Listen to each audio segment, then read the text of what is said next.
What up, peeps? Tony Baker here, back with another movie review. This time I'm reviewing Spider-Man Into the Spider-Verse. It's a dope little animated concept of Spider-Man, and it's the Spider-Man that's Miles Morales. In comic books, they always do alternate universes all the time. That way they can always change the narrative, they can add new characters, keep the character the same, but make a little tweak on them, and then you don't have to restart anything else in the main universe. So Spider-Man, Miles Morales, is a kid from New York. Now, in this reality, okay, Peter Parker just died. Spider-Man died.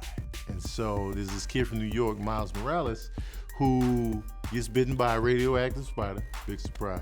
He's imbued with the powers as well. This time he has a tweak on his powers. He has this little electric burst that he can do, and he can turn invisible.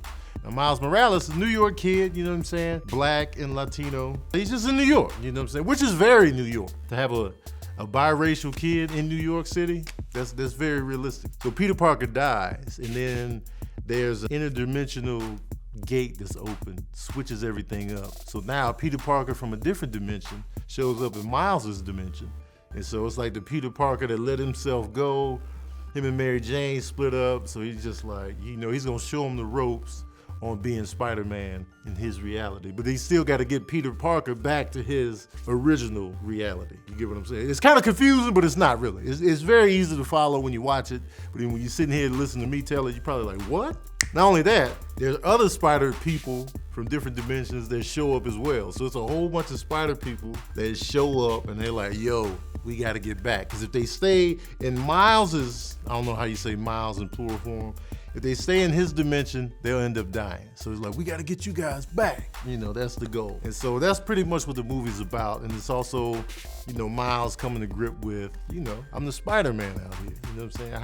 How do I adjust to this new life? You got Spider-Ham in there, the noir Spider-Man, this like anime Spider-Girl thing. So it's all kind of different Spider people coming together for this one mission. And it's dope. It's like a different concept. The animation is something I've never seen before. And it looks like it's supposed to be 3D. You know how 3D movies look when you got the glasses off and you can tell like, oh, I need to have these on.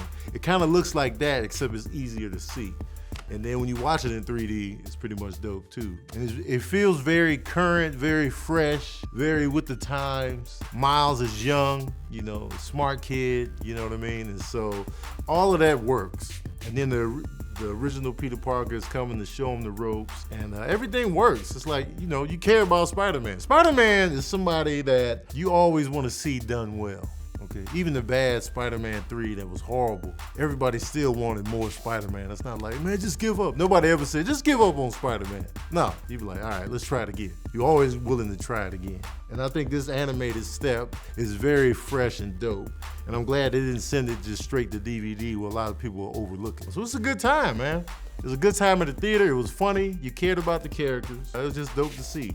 The action was cool. The Jordans were fresh. You know what I mean? And that was dope to see as well. One of the takeaways from this is the Stan Lee effect. You know, we all know he just passed, so it was like, man, if he shows up in this movie, will we fold up? Because Stan Lee had an amazing run.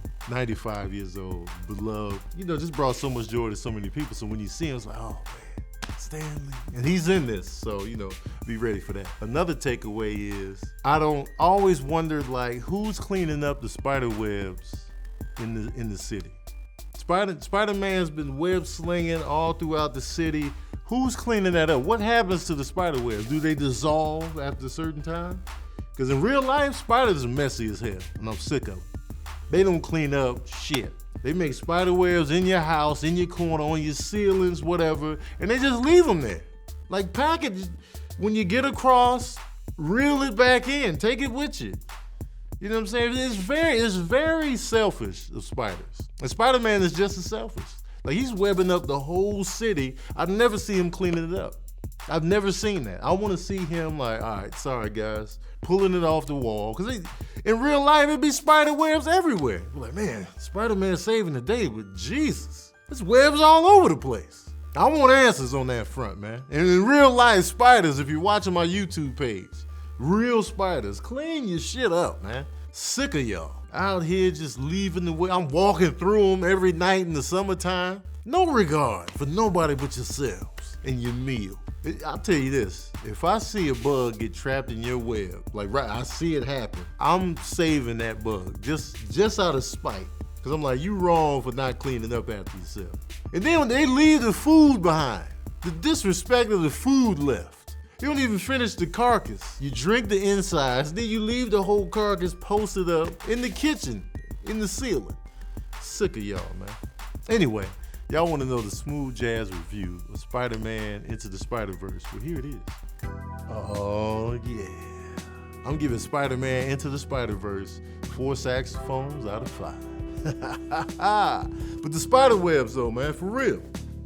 What if I turned around and just walked through a spider web as I turned? What if I turned around into a spider web? Would they be there to clean it up? Probably. All right, peeps, that's my review of Spider-Man Into the Spider-Verse. If you like Spider-Man, of course. Spider-Man 2 is probably my favorite with Doc Ock.